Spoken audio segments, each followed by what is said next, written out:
औज़ुबिल्लाहिमिनश्शैतानिर्रजीम बिस्मिल्लाहिर्रहमानिर्रहीम। 10th class में chemistry में आप लोगों को एसएलएस स्टूडेंट्स वेलकम है। बेटा, जिस तरह से आपको मालूम है कि 10th क्लास का यूनिट नंबर 9 जो है केमिकल इक्विलिब्रियम, वो हम आप लोगों के साथ कर चुके हैं, कंप्लीट कर चुके हैं। वो हम आपको पढ़ा चुके हैं, उसकी एक्सरसाइज और उसके न्यूमेरिकल्स जो हैं वो रिजॉल्व हो चुके हैं। आज हम आपके साथ यूनिट नंबर 10 जो है वो शुरू करेंगे। यूनिट नंबर 10 बेसिकली हमारे पास एसिड बेसिस एंड सॉल्ट्स के नाम से है, ठीक है। तो आप लोग अपनी बुक्स ओपन करें, यूनिट नंबर 10 ओपन कीजिए। यूनिट नंबर 10 इंट्रोडक्शन पे चलते हैं। यूनिट है एसिड बेसिस एंड सॉल्ट्स। बेटा, जिस तरह से हम लोग जो हैं छोटी क्लासेस में देख चुके हैं कि डिफरेंट टाइप के कंपाउंड्स जो हैं वो मौजूद हैं। एसिड बेसिस और सॉल्ट्स जो हैं ये एक बहुत बड़ी जो है वो क्वांटिटी के अंदर जो है ये कंपाउंड्स, ये मॉलिक्यूल्स जो हैं केमिस्ट्री के अंदर जो हैं वो इनसे आपका वास्ता पड़ेगा। इस वजह से यहाँ 10th क्लास में आपके पास पूरा एक यूनिट है कि एसिड्स क्या क्या हैं, बेसिस क्या हैं, थ्योरी अबाउट द एसिड्स क्या हैं, और इसी तरह से सॉल्ट्स जो हैं वो क्या होते हैं, सॉल्ट्स की जो स्पीशीज़ हैं वो किस तरह से जनरेट होती हैं, क्या होती हैं, उनकी प्रॉपर्टीज़ क्या होती हैं और उनके केमिकल रिएक्शंस क्या होते हैं। इंट्रोडक्शन देख लेते हैं इसका। Acid bases and salts are three distinct classes in which almost all the organic and inorganic compounds are classified. A famous Muslim chemist, Jabir bin Hayyan, prepared nitric acid HNO3, hydrochloric acid HCl, and sulfuric acid in 17 sulphuric acid, ठीक है। तो ये तीन जो basic या फिर हम कहें कि तीन जो हैं सबसे जो ज़्यादा यूज़ होने वाले एसिड्स हैं, ये किसने प्रिपेयर किए थे? मशहूर मुस्लिम केमिस्ट जाबिर बिन हयान ने। तो ये ऑब्जेक्टिव की लाइन है आपकी। In 1787, Leviezer named binary compounds of oxygen such as carbon dioxide and sulfur dioxide as acids, which on dissolution in water gives acidic solution. बेटा, 1787 में लिवाइजर ने एक थ्योरी दी और उन्होंने ये कहा कि ऐसे बाइनरी कंपाउंड्स क्या होते हैं? जो दो एटम से मिलकर बनते हैं या दो एलिमेंट से मिलकर बनते हैं, वो क्या कहलाते हैं? Binary compounds. बाइनरी कहते हैं टू को। तो ये बाइनरी कंपाउंड्स हैं किसके? ऑक्सीजन के। यानी एक ऑक्सीजन होगी और साथ में एक कोई दूसरा जो है एटम जो है वो मिलेगा, या कोई एक दूसरा एलिमेंट जो है वो मिलेगा ऑक्सीजन के साथ। जिस तरह से कार्बन डाइऑक्साइड है, ऑक्सीजन के साथ कार्बन है। सल्फर डाइऑक्साइड है, ऑक्सीजन के साथ सल्फर है। तो ये जो हैं पानी के अंदर जब इन्हें डिसोल्यूट किया जाता है, यानी इनको पानी के अंदर डिसॉल्व किया जाता है, तो ये क्या करते हैं? एसिडिक सोल्यूशन प्रोड्यूस करते हैं। लेटर ऑन 1815 में सर हेम्फ्री डेवी ने डिस्कवर किया कि there are certain acids which are without oxygen. उन्होंने ये कहा कि भाई HCl है तो वो तो बाइनरी कंपाउंड ऑक्सीजन का नहीं है। इसका मतलब है कि लेवाइजर ने जो थ्योरी दी है वो कुछ ठीक नहीं। Davy proved the presence of hydrogen as the main constituent of all acids. Davy ने ये प्रोड्यूस किया, ये प्रूव किया कि हाइड्रोजन जो है वो एसिड्स की बेस है। यानी कोई भी एसिड होगा उसका जो बेसिक कंस्टिट्यूएंट होगा, मेन कंस्टिट्यूएंट होगा, वो क्या होगा? हाइड्रोजन होगा। It was also discovered that all water soluble metallic oxides turn red litmus to blue, which is a characteristics of base. एक और चीज ये पता की गई, एक और चीज ये डिस्कवर की गई कि जो वाटर सोल्यूबल मेटेलिक ऑक्साइड्स हैं, यानी मेटल के साथ कोई भी ऑक्साइड्स जब बनते हैं, ऑक्सीजन मिलती है मेटल के साथ, तो वो मेटल ऑक्साइड्स होते हैं। तो ये क्या करते हैं? रेड लिटमस को ब्लू कर देते हैं, ठीक है। तो ये कैरेक्टरिस्टिक प्रॉपर्टी है basis. The word acid is derive from the Latin word acidus, objective की लाइन है, और एसिडस के मतलब क्या होते हैं? सॉर यानी खट्टा। The first acid known to man was acetic acid, objective की लाइन है। दुनिया में या इस कायनात में जो सबसे पहले इंसान को एसिड मालूम था वो क्या था? Acetic acid in the form of vinegar. जो सिरका होता है उसके अंदर एसिटिक एसिड होता है। यूनिट शुरू करते हैं आगे। इंट्रोडक्शन के बाद, we all have a little concentration of hydrochloric acids in our stomachs. बेटा, हमारा जो स्टमक होता है उसके अंदर भी एक लिटिल कंसंट्रेशन जो है वो मौजूद होती है HCl की, हाइड्रोक्लोरिक एसिड की।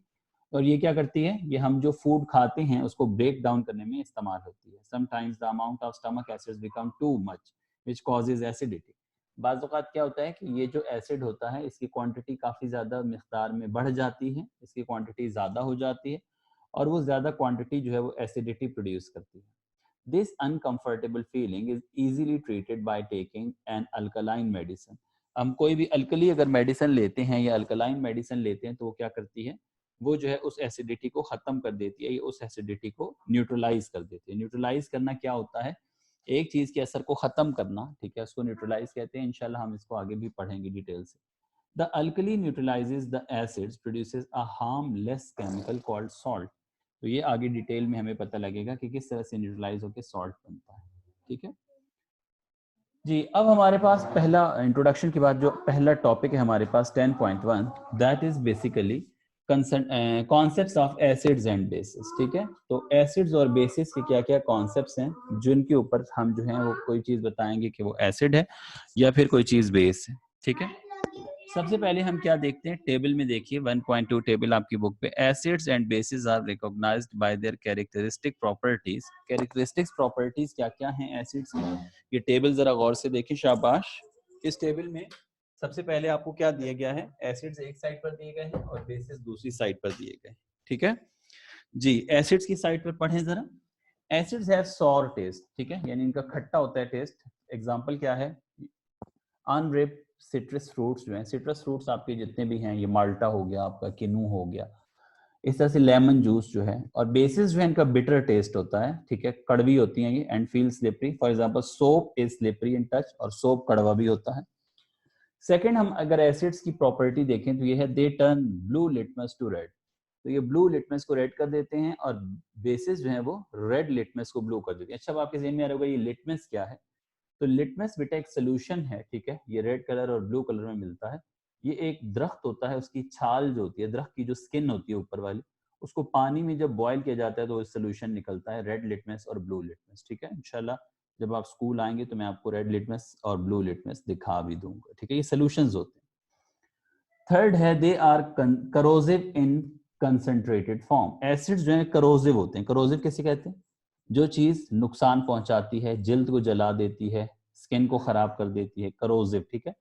और बेसिस जो है नॉन करोजिव होती हैं except concentrated form of NaOH and KOH। NaOH यानी sodium hydroxide and potassium hydroxide concentrated form में जो है ये करोजिव होती हैं, बाकी सारी की सारी बेसिस जो है वो नॉन करोजिव होती हैं। एसिड्स के एक्वस सॉल्यूशंस कंडक्ट करते हैं इलेक्ट्रिक करंट को, और जो बेसिस होती है उनके भी एक्वस सॉल्यूशन में आपको यूनिट नंबर 9 में भी बता चुका हूँ, 9th में भी आप लोग सीख कर आए हैं। 6 यूनिट के अंदर एक्वस सॉल्यूशन क्या होते हैं, जो सॉल्यूशंस पानी में बनते हैं उन्हें हम एक्वस सॉल्यूशंस कहते हैं, ठीक है बच्चों। तो ये कुछ प्रॉपर्टीज आपने देखी, एक जो है कैरेक्टरिस्टिक प्रॉपर्टीज जो थी एसिड्स और बेसिस की, ताकि एसिड्स और बेसिस आपके जहन में आ जाए, ठीक है। अब बेटा हम थ्योरीज पढ़ेंगे about acids and bases that are very important. ये 3 थ्योरीज हैं यहाँ पर, और एक बात याद रखिए कि इन 3 थ्योरीज में ऑलवेज एक जो है आपके पेपर में आती है, ठीक है। तो इस वजह से इनको आपने बहुत अच्छी तरह से तीनों थ्योरीज को देखना है। थ्योरीज भी देखेंगे, उनकी लिमिटेशंस भी देखेंगे, यानी उनके अंदर क्या प्रॉब्लम्स थे, क्या फ्लॉज थे, जिनकी वजह से कोई एक थ्योरी दूसरी थ्योरी से बेहतर थी या कोई एक थ्योरी दूसरी थ्योरी से खराब थी, ठीक है। बेटा पहला हम जो कॉन्सेप्ट आपको पढ़ाएंगे that is 10.1.1, that is Arrhenius concepts of acids and basis. Arrhenius concept जो है ये 1787 में दिया गया, और ये आर्हेनियस एक साइंटिस्ट थे, उन्होंने दिया। उन्होंने क्या कहा, इसको अंडरलाइन कीजिएगा, that is the definition, Arrhenius definition of acid. Acid is a substance which dissociate in aqueous solution to give hydrogen ions। क्या बात हुई कि एसिड जो है वो सब्सटेंस है जिसको जब पानी में डिसोसिएट किया जाता है, पानी में हल किया जाता है इन एक्वस सॉल्यूशन में, तो ये क्या करता है, हाइड्रोजन आयंस प्रोड्यूस करता है। कौन से आयंस प्रोड्यूस करता है, hydrogen ion. In general the ionisation of acids take place as follow. अब इस तरह रिएक्शन को गौर से देखिए। आर्हेनियस ने ये कहा कि अगर हम ये कहें कि HA एक एसिड है और इसको जब हमने वाटर में डिसॉल्व किया तो ये हमने एक डबल एरो लगाया, यानी ये डुअल जो है वो रिएक्शन है, यानी फॉरवर्ड भी है और बैकवर्ड भी है, जो 9 यूनिट में आपने सीखा। तो इसने एक आयन प्रोड्यूस किया H+ और एक किया A नेगेटिव, ठीक है।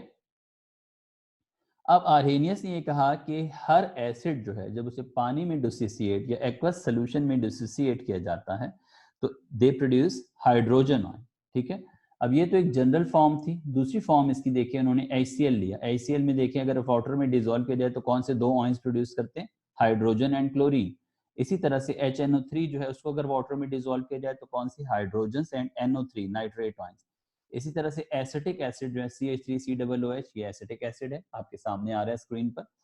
एसिटिक एसिड है, एसिटिक एसिड को जब डिसोसिएट किया जाता है वाटर में तो ये क्या प्रोड्यूस करता है, एसीटेट आयन, CH3COO नेगेटिव। ये कौन सा आयन है, एसीटेट आयन। अब अच्छी तरह से इन आयंस को, रिएक्शंस को गौर से देखें और इनको लिखना है आप लोगों ने बार बार रफ कॉपी पे, ताकि आपको ये तैयार हो जाए, आपको मिसिंग ना हो इसमें। तो ये कौन सा आयन है, एसीटेट आयन है। प्लस साथ में कौन से आयन बने, हाइड्रोजन आयन। ये तीन एग्जांपल्स हमारे सामने आई आर्हेनियस के कॉन्सेप्ट्स की। तो आर्हेनियस ने, फिर मैं दोबारा बता रहा हूं क्या कहा, आर्हेनियस ने बच्चों ये कहा कि acids is a substance which dissociates in aqueous solutions to give hydrogen ions. ठीक है, तो इसकी मैंने एक जनरल फॉर्म बताई, फिर मैंने इसके तीन आपको रिएक्शंस बताए। ऑन द अदर हैंड, अब ये तो हो गए एसिड्स, अब बेसिस की बात सुनिए। On the other hand, Arrhenius ने क्या कहा, इसको अंडरलाइन कीजिएगा, base is a substance which dissociate in aqueous solution to give hydroxide ions। यानी बेस एक ऐसा सब्सटेंस है जो क्या करता है, जब डिसोसिएट होता है एक्वस सॉल्यूशंस के अंदर तो हाइड्रो ऑक्साइड आयंस जो है ये प्रोड्यूस करता है। ठीक है बच्चों, the general ionisation of base takes place as follow. किस तरह से, देखिए जरा, जनरल जो है इसका रिएक्शन क्या आया कि ये BOH एक बेस है, वाटर के अंदर जब इसको डिसोसिएट किया तो एक बना B+ आयन और साथ में क्या बना, हाइड्रोक्साइड। ये OH नेगेटिव आयन, इसे क्या कहते हैं, हाइड्रोक्सिल आयन भी कहते हैं, हाइड्रोक्साइड आयन भी कहते हैं, OH नेगेटिव आयन भी कहते हैं। इसके 3-4 नाम। तो आर्हेनियस ने बेस की जो डेफिनेशन बताई वो ये बताई कि बेसिस आर दो substance when they dissociate in aqueous solution they produce hydroxide ion. ठीक है, तो ये उसका जनरल हो गया। अब देखें जरा उसकी रिएक्शन क्या है। NaOH एक बेस है, जब इसको वाटर में डिसॉल्व किया जाता है तो एक सोडियम आयन बनते हैं और साथ में कौन से आयन बनते हैं, हाइड्रोक्साइड आयन। तो NaOH क्या है, बेस है। ठीक है, इसकी और भी हैं, the substances such as NaOH, KOH, ammonium hydroxide NH4OH, calcium hydroxide CaOH whole twice etc are bases because these compound ionize in aqueous solution to provide hydroxide ion. Thus, according to Arrhenius concepts, acids give hydrogen ion in water and bases gives hydroxide ion in water. यानी अब तक हमने जो आपको Arrhenius concept बताया, ये आपको blue colour के शेड में नजर आ रही है बात, इसको अब आप अपने जहन में बिठा लें कि आर्हेनियस ने क्या कहा, एसिड्स वो हैं जो वाटर में क्या प्रोड्यूस करेंगे, हाइड्रोजन आयंस प्रोड्यूस करेंगे, जबकि बेसिस जो हैं वो वाटर में क्या प्रोड्यूस करेंगे, हाइड्रोक्साइड आयन। ये OH के ऊपर नेगेटिव होगा, यहाँ पर यहाँ नहीं लिखा हुआ, आपकी बुक पे मेरे हाल में होगा। ठीक है जी भाई, तो एसिड्स जो हैं वो क्या प्रोड्यूस करेंगे, एसिड्स प्रोड्यूस करेंगे आपके जो हैं हाइड्रोजन आयंस और बेसिस आपके प्रोड्यूस करेंगे हाइड्रोक्साइड आयन। ठीक है, तो देख लेते हैं, मैं जरा यहाँ भी देख लूँ, यहाँ पे आपकी बुक पे पेज नंबर 22 पे OH के ऊपर नेगेटिव लगा हुआ है। ठीक है, examples of some important acids and bases are given in table. तो ये टेबल 10.2 में देखते हैं एसिड्स कौन कौन से दिए गए हैं। हाइड्रोक्लोरिक एसिड HCl है। अब इनके आपको फार्मूलाज पहले 9th में भी याद हैं, दोबारा याद करें। नाइट्रिक एसिड HNO3 है, सल्फ्यूरिक एसिड H2SO4 है, फास्फोरिक एसिड H3PO4 है। बेसिस में क्या क्या है, सोडियम हाइड्रोक्साइड है NaOH, पोटेशियम हाइड्रोक्साइड है KOH, कैल्शियम हाइड्रोक्साइड है CaOH whole twice, aluminium hydroxide है AlOH होल थ्राइस। ठीक है, अब बेटा यहाँ पे आर्हेनियस का कॉन्सेप्ट हमारा खत्म होता है और इसके बाद हम देखते हैं कि आर्हेनियस कॉन्सेप्ट की लिमिटेशंस क्या हैं या आर्हेनियस कॉन्सेप्ट में गलती क्या है। ठीक है, दो लिमिटेशंस हैं आर्हेनियस कॉन्सेप्ट की, आपकी शॉर्ट क्वेश्चन आंसर्स में आती हैं, इसको आप आज ही याद कर लें, बहुत सिंपल है। पहली जो हमारे पास इसकी लिमिटेशन है या जो इसकी मिस्टेक है वो क्या है, this concept is applicable only in aqueous medium and does not explain nature of acids and basis in non aqueous mediums. यानी पहला जो लिमिटेशन है ये सिर्फ और सिर्फ उन एसिड्स और बेसिस के बारे में है जो एक्वस सॉल्यूशंस प्रोड्यूस कर सकते हैं या एक्वस मीडियम में डिसॉल्व हो सकते हैं। बहुत सारे ऐसे एसिड्स भी हैं दुनिया में कि जो एक्वस मीडियम में यानी पानी में डिसॉल्व नहीं होते, तो उनके बारे में ये लॉ जो है वो हमें कुछ नहीं बताता। ये पहली लिमिटेशन है इसकी। समझ में आ गई बात, दोबारा सुनिएगा। बेटा इस कॉन्सेप्ट की जो लिमिटेशन है, first limitation, that is this concept only applicable for aqueous medium, यानी जो पानी के अंदर डिसॉल्व हो जाते हैं एसिड्स और बेसिस, ये सिर्फ उनके लिए है। यानी ये उन एसिड्स और बेसिस को एक्सप्लेन नहीं कर सकता जो जो हैं वो पानी के अलावा किसी मीडियम में डिसॉल्व होते हैं, ठीक है। दूसरा जो कॉन्सेप्ट था वो ये था कि according to this concept acids and bases are only those compounds which contain hydrogen and hydroxide ion. ये तो हम ऊपर देख चुके हैं ना कि एसिड्स और बेसिस, ऐसे बात है, एसिड्स वो हैं जो हाइड्रोजन प्रोड्यूस करते हैं, बेसिस वो हैं जो हाइड्रोक्साइड आयन प्रोड्यूस करते हैं, यानी इनमें हाइड्रोजन और हाइड्रोक्साइड आयंस मौजूद हैं। लेकिन हम बहुत सारे ऐसे एसिडिक नेचर कंपाउंड्स को भी जानते हैं कि जिनमें हाइड्रोजन या हाइड्रोक्साइड आयन नहीं होते। इसकी एग्जांपल्स क्या क्या है? कार्बन डाइऑक्साइड है जिस तरह से, अब इसमें तो कोई हाइड्रोजन नहीं है लेकिन कार्बन डाइऑक्साइड एक एसिडिक गैस है। सल्फर डाइऑक्साइड, सल्फर डाइऑक्साइड में कोई हाइड्रोजन कोई हाइड्रोक्सल नहीं है लेकिन ये फिर भी एसिड है। इसी तरह से अमोनिया जो है, अमोनिया भी इसी तरह से जो है वो, उसके अंदर कोई जो है वो हाइड्रोक्साइड आयन नहीं है लेकिन वो बेसिक है। Which are acids and bases respectively. Although these concepts have limited scope, yet it leads to the development of more general theories of acid-base behavior. यानी हमें मजीद थ्योरीज की ज़रूरत है इस कॉन्सेप्ट को मजीद समझने के लिए। तो आज हम अपना आर्टिकल यहाँ पे ख़त्म करते हैं। आप इसको बार बार लेक्चर को सुने, अपनी बुक्स को रीड करें और ये रिएक्शंस बार बार कॉपी पे लिखें, ठीक है। बाकी जो कॉपी वर्क आपका एक्सरसाइज वर्क है या टेस्ट रिजल्ट्स है, इंशाल्लाह वो अगली क्लासेस में हम आपको बताएंगे। आज की क्लास हम यहाँ पर ख़त्म करते हैं, आर्हेनियस कॉन्सेप्ट और जो इंट्रोडक्शन था, ठीक है बच्चों। अल्लाह हाफिज।